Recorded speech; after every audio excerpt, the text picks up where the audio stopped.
In the late 20th century, in 1999, Japan saw the release of a game featuring a massive organic head attached to a mechanical body. A sealed tube runs from its mouth into the brain-like machinery. The torso resembles an engine structure, and instead of legs, it moves on wheels. A metal sphere sits at its waist, creating a strange and unsettling combination of biology and machinery. The game is called Garage Bad Dream Adventure, and it is often regarded as one of Japan's 3 major twisted games. The game was originally released in a limited run of 3,000 copies. When the publisher withdrew from the CD market for various reasons, the game was forced into permanent discontinuation. Because of its artistic value, its rarity caused the price to surge to about 300,000 yen, roughly $1,959. 21 years after its release, the second-hand price kept rising due to low sales and its unique world building. Many players were eager to experience it, yet the cost placed it far out of reach. The turning point came from a crowdfunding campaign launched by the creator. He announced his plan to reissue the game and set a goal of 3 million yen.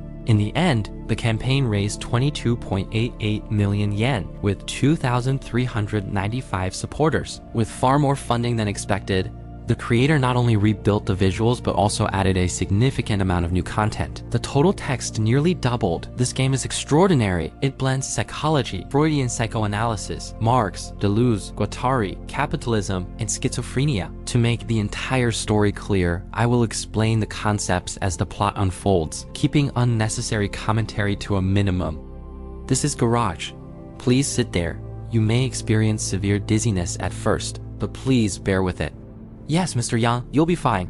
Trust Garage. You should be able to get what you desire. Sneaker. It seems to be some kind of psychological treatment. But why would I need treatment? And what is Sneaker anyway?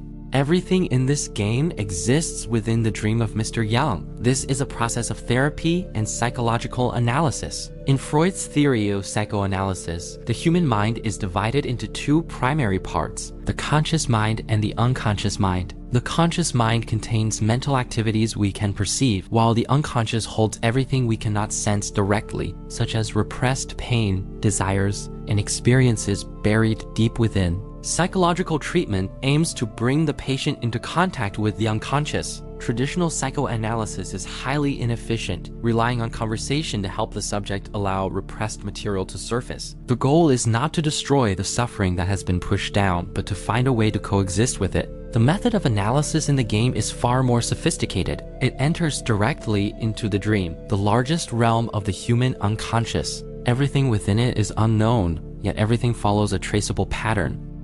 After a burst of light, we found ourselves in a dim room. When we turned on the light and looked into the mirror, we discovered that we had become a monster, the very creature shown on the game's cover. Someone called Shen had left several notes for us. They said that, if possible, we should escape this miserable world. This world is not real. We must find Psyche and recover our shadow self. Otherwise, everything will be over, and we will remain trapped in our past for the rest of our life. After leaving the room, the outside world appeared like an old factory. There was no sunlight, and the source of electricity was unknown. Filthy water covered the ground. Metal structures were rusted, wooden houses looked ready to collapse, and the rail systems were arranged with precise order. The inhabitants of this world were just like the protagonist, bodies made of a mismatched fusion of organic matter and machinery. The first NPC we encountered said to us, "Hey, your word lost. Your ego level is low. You better get it fixed right away. Go to the ego clinic." Every mechanical being in this world must rely on ego level and fuel to survive. Fuel is easy to understand, as all machines need it to operate. But what is ego level? In Freud's theory, the mind consists of the ID, the ego, and the superego. The ID represents instinctual desires such as selfishness, greed, and aggression. The superego represents moral standards shaped by society. The ego is the self that mediates between desire and morality, allowing a person to make choices that are possible in reality. In the game, the NPC at the ego clinic explains that ego level represents how much you are still yourself. If your ego level becomes too low, it means you are no longer you, and you will gradually cease to exist in this world. There are 2 ways to restore ego. One is to enter the milky white tank and replenish ego directly, which is fast and inexpensive. The other is to sit on the carousel, where music and mechanical vibration restore ego alignment, but it is slow and costly. It is strange that there is an option that is expensive and inefficient when a cheap and fast method already exists. As for replenishing fuel, we must go to the Milky Fuel Station. The currency in this world is called Milky Fuel stamps. In the Japanese version, they are known as the Milky Fuel Shop stamps. Inside the station, we encounter 3 female machines. One of them responds to my greeting in a dull, mechanical tone, then exposes her intimate area. She instructs me to use the output shaft, a part only male machines possess, and insert it into her to stir and produce fuel. The entire act resembles a mechanical form of sex work, explicit and disturbingly clinical. Later, the owner of a repair shop explains why this system exists. Female machines have small engines and cannot perform heavy labor. Male machines, with their larger engines, collect crabs, frogs, and other creatures from the sewage and feed them to the female machines. After feeding them, the male machine inserts the output shaft into the female machine's abdomen and mixes the contents, refining them into fuel. But the shop owner, Honda, deeply resents the Milky Fuel Station. He says that everyone now relies entirely on Milky Fuel stamps. People catch frogs only to sell them. Fuel production was meant to be an act of affection, yet capitalism has turned it into a commodity. The female machines are no longer treated as persons. They have become objects reduced to the raw material of production. To Honda, convenience is not inherently good. Something essential has been lost. In modern society, our pursuit of efficiency and convenience also takes something from us. Seen from the perspective of efficiency, when a person becomes depressed, they are simply expected to take medication and return to a so-called normal life. But why this person became depressed in the first place? Does that even matter? Soon after, we learn about Psyche and the shadow from an elderly woman named Cheo. She told us that Psyche is a person's shadow, and a shadow functions as a kind of secondary self. Everyone possesses a shadow, but eventually every shadow evaporates and disappears without a trace. This is why you must recover your shadow as quickly as possible. Otherwise, you will never be able to return. Psyche and Yang were close, and everything began with Yang. He never cared about the affairs of others. From his point of view, he was simply doing what he wanted. Here, we need to explain the concept of the shadow in the game. In real life, every person has a physical shadow, and the psychological shadow functions in a similar way. Human consciousness is like a source of light shining upon the self, and the areas it cannot illuminate become the dark regions of the unconscious. These regions contain the thoughts, desires, and memories that have been rejected, suppressed, or hidden away.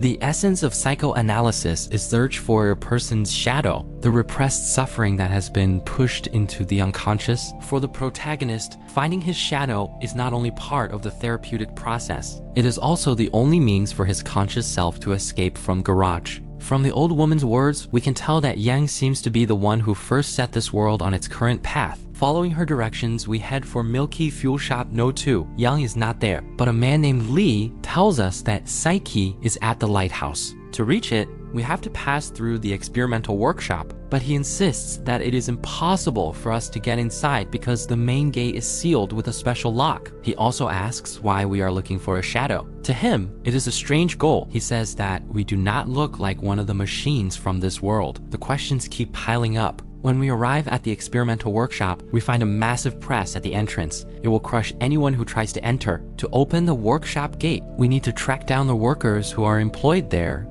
Strangely, these two remember nothing about their lives outside of work. It is as if their minds have been wiped. They only know how to follow orders. As long as they give us commands, we are able to work, and the act of working feels comfortable. But when no machine is there to tell us what to do, we sink into a kind of sadness, because that feeling of comfort disappears. Ansan is even stranger, behaving in an erratic, almost deranged way. From his fragmented speech, we managed to learn that the main gate of the experimental workshop is controlled by a musical lock core. To open it, the correct piece of music must be played. That piece is called the Song of Yang. Eventually, we find a machine named Mia, but no matter how I question him, he refuses to respond. A nearby female machine calls out to me.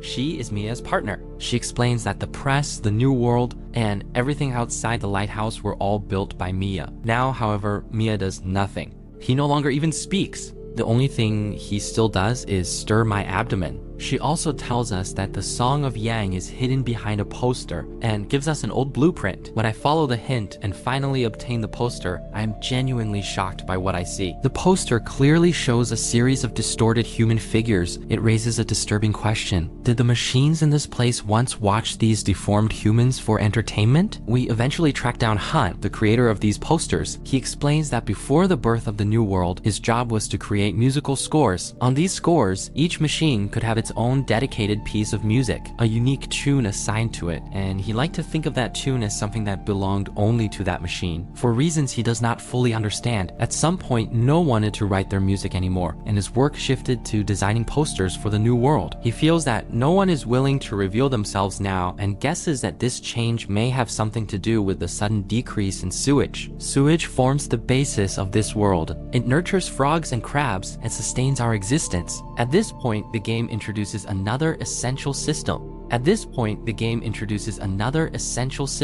Music. With this in mind, it becomes clear why one method of restoring ego level involves the carousel. The focus is not the carousel itself, but the music it produces. In the real world, people often regulate their emotional state through music. It can ease tension and even create a sense of pleasure. The machines in this world respond in the same way. Effective music can raise their ego level. Now we can open the gate of the experimental workshop and enter the tower. The scene here is striking. 3 malformed women are confined inside large incubation chambers. They are the same distorted human figures we saw on the poster. Through further conversation, we learn their names, and they match the names of the 3 female machines at the Milky Fuel Station. Next, we encounter Psyche. It is clear that she is also the shadow of a machine, but she is different from the others. She seems to know everything about us. She tells us that she knows where the protagonist's shadow is, but she needs us to retrieve her dream diary from the New World. The New World is the place where the distorted human performances on the posters once took place. The machines of this world used to gather there to watch shadow-killing performances to raise their ego alignment. They tried to eliminate the memories and emotions they did not wish to face, believing that by removing them they would become brighter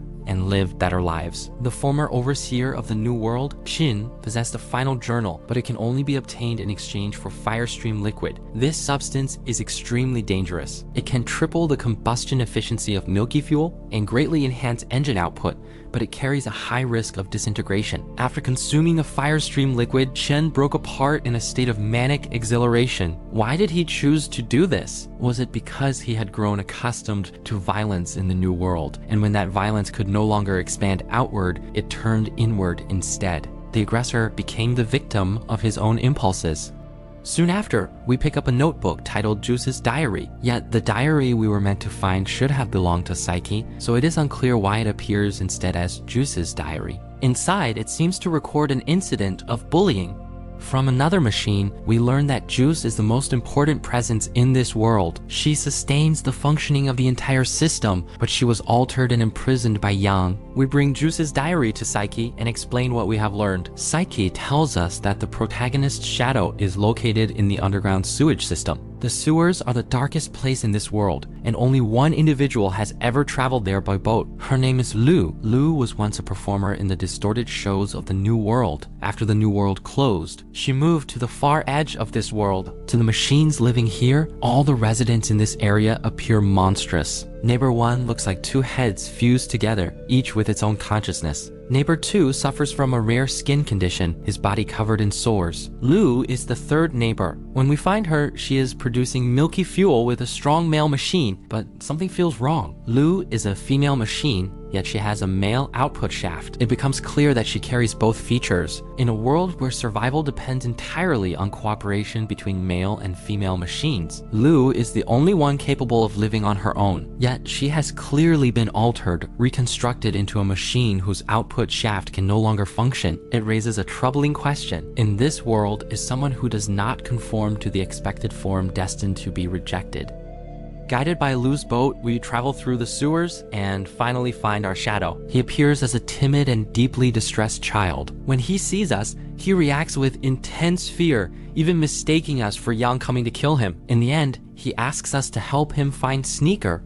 Sneaker again. It is the same word that appeared at the very beginning. To find Sneaker, we have to speak with a machine named Guattari. His name comes from the French philosopher Félix Guattari. In the game, there is also a machine named Ein. They correspond to the protagonist's psychotherapists in the real world.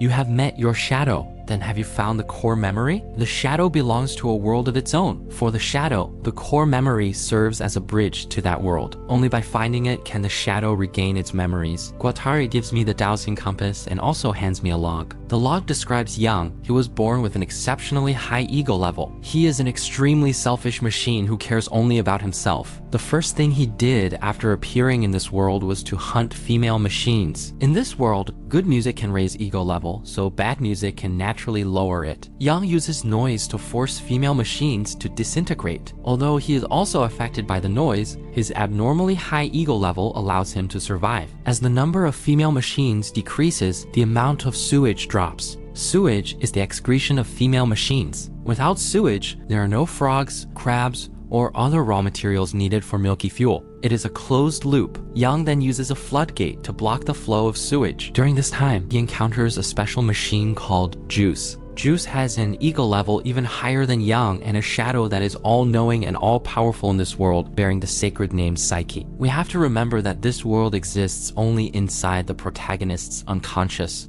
If there is a figure in this world who is overwhelmingly powerful, there is only one plausible explanation. The person represented by that shadow has disappeared from the protagonist's life. Imagine that in reality you accidentally caused the death of a girl and are consumed by guilt and remorse. When that woman appears in your dreams, she will inevitably take the form of an overwhelmingly powerful presence, much like the wife who appears in Cobb's dreams in Inception. In this sense, Juice is almost certainly the underlying cause of the protagonist's current course of therapy. Because of her unusual structure, she was modified and enslaved by Yang, becoming the central pillar that sustains sewage production in this world. Back in the game, with the help of the dowsing compass, we finally find the pair of sneakers and hand them to the shadow. Satisfied, the shadow fades away. Guattari tells us again that our shadow has gone to look for the imprinting stone. The core memory shapes the surface layer of memory, while the imprinting stone gives that surface a concrete form. The light it emits comes from another world. When the shadow finds it, something called the paradox hole emerges. This opening connects this world with the world to which the shadow originally belongs. It seems this is the key to our return to reality. After this, we obtain the noisy music score and the password to Yang's room. The next step is clear. We have to go and confront Yang.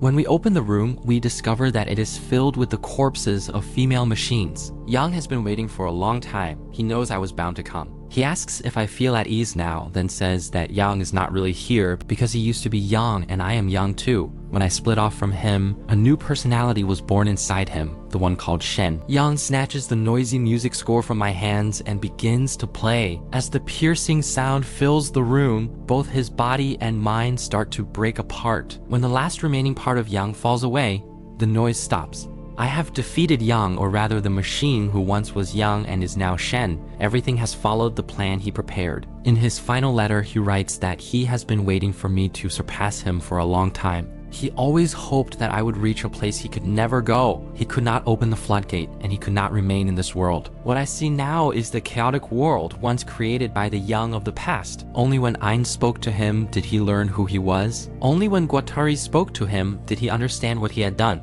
After that, he tried to understand what his past self had been like. His desires had created this world, but what kind of wish could turn the world into something like this? It was difficult for him to fully grasp the person he used to be, yet he still knew one thing. This world was created for Juice and for the past he had tried to forget. Next to this place, we finally see Juice, who has been imprisoned by Yang. Her entire body is covered in swollen breast-like growths. We release her, the floodgate opens, and the level of sewage drops. As the water recedes, a cave is revealed. At the far end of the cave, our shadow has been waiting for us all along. It is time to embrace the shadow and return to reality. In the original release of the game, the story largely ends here. However, many questions remain unresolved. What is the true relationship between the protagonist, Yang, and Shen? What exactly is the source of the protagonist's psychological trauma? Why does the shadow exist at all? And how is it connected to the girl and the sneakers? Let us begin with the first question. What do Yang, Shen, and the protagonist each represent? In Freud's model of the psyche, personality is divided into three parts: the ego, the ID, and the superego. The ego is the executor of personality in reality, the self that appears in everyday life. This is represented by the protagonist and is relatively easy to understand. The ID represents the most primitive layer of human desire. It is greedy, highly destructive, and interested only in its own needs and impulses. Yang is the ID of the protagonist. The superego is the ideal self, a rational structure shaped by ethics and moral standards. Guided by Ein and Guattari, Yang abandons the ID and turns toward the superego, becoming Shen. In this process of transformation, the protagonist is born as the ego. As for the sneakers that were mentioned at the very beginning of the game, the original release never gave a clear answer. In the remastered version, however, the creator added new material. Just before we reach the ending, we encounter a large frog and receive a notebook written by Yang. In it, he writes that he caused her death, that he killed her. He did not want her to die. He did not want to kill her. He wanted her to live. He wished she could leave her cage and come to know the world outside it.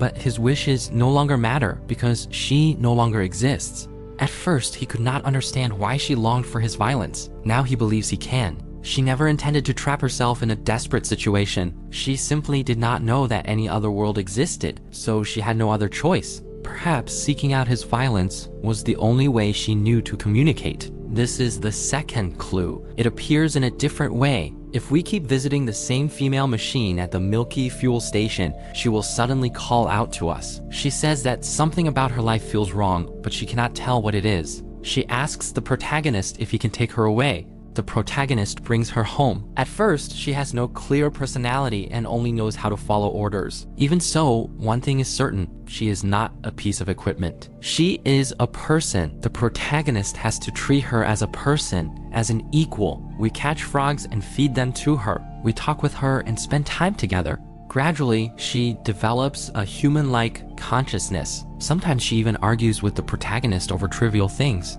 One day, when he comes home, she takes out a small gift. It is clear she has developed feelings for him. As he gets to know her more deeply, she says there is a large room called the classroom. Inside it are dozens of beings who are not machines, and we are there as well. You and I share something in common, something that sets us apart from the others. We can float while they all move along the bottom of a place that feels like the seafloor, a place called the classroom. Only the two of us drift on the surface of the water, and I watch you from a distance. Staying in that classroom causes me intense pain because they keep dragging us down to the bottom. Every day I can only endure it in silence. The more I struggle, the harder they laugh. No matter how I beg them to stop, they refuse to listen. My body and mind are exhausted, and I feel as if I am about to collapse. You are the only one who finally speaks up and tells them to stop. What is unbelievable is that on the next day, they really do leave me alone because they start targeting you instead. They turn on you without mercy. Throughout the game, many dialogues and logs describe fragments of the protagonist's past with the girl. When these clues are connected, we can roughly reconstruct what happened in the real world. The protagonist once saved a girl who was being bullied, and for doing so, he was beaten severely. In that moment, the sneakers appeared. They are tied to the bullying itself and mark the beginning of everything.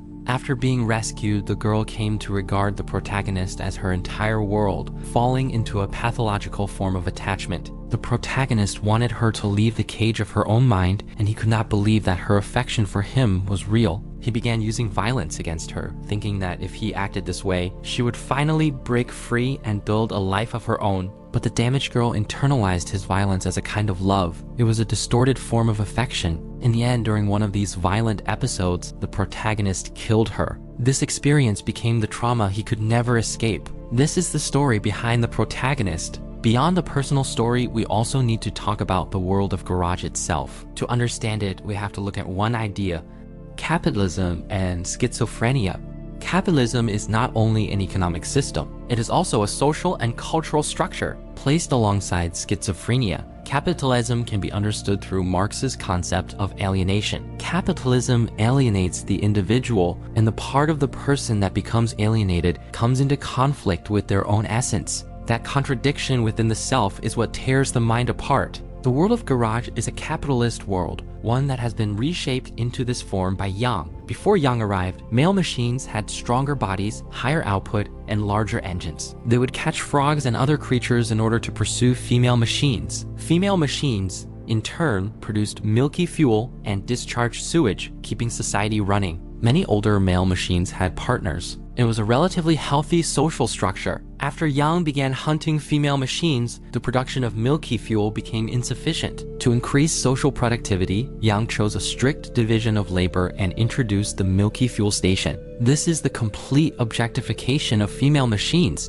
stripping them of dignity and any sense of personhood. With the arrival of currency, male machines no longer went out to catch frogs and crabs themselves. What had once been labor motivated by affection became work driven purely by external economic conditions. Earning money became the only purpose of labor. If you have money, you wish you could remove labor from your life altogether. Labor is originally part of what it means to be human, yet here it is turned into something external, something that can be cut away. What people gain through labor is no longer affirmation of the self, but its negation. Dissatisfaction and dejection become commonplace and are treated to varying degrees as a normal reaction to work. This is where capitalism shows its most inhuman side. What is truly inhumane in this world is the rejection of anything that does not fit. Anyone who cannot adapt to the capitalist structure is marked as an outsider. But these so-called outsiders have done nothing wrong. The fault lies in a world that has no room for them. In the end, I want to say that Garage is a game that resists definition. In fact, every definition in the world is something we impose, just like the imprinting stone sought by the Shadow. In the original release, the Shadow searches for it. In the remastered version, it is the player who searches. When we finally find it, we discover that it is nothing more than an ordinary stone. If you do not know that it is the imprinting stone, a tool that allows you to return to reality, then it remains nothing but an unremarkable rock. It becomes the imprinting stone only because we assign meaning to it and give it a function. That is all for this video. If you enjoyed the channel, please leave a like. We will continue creating even better videos.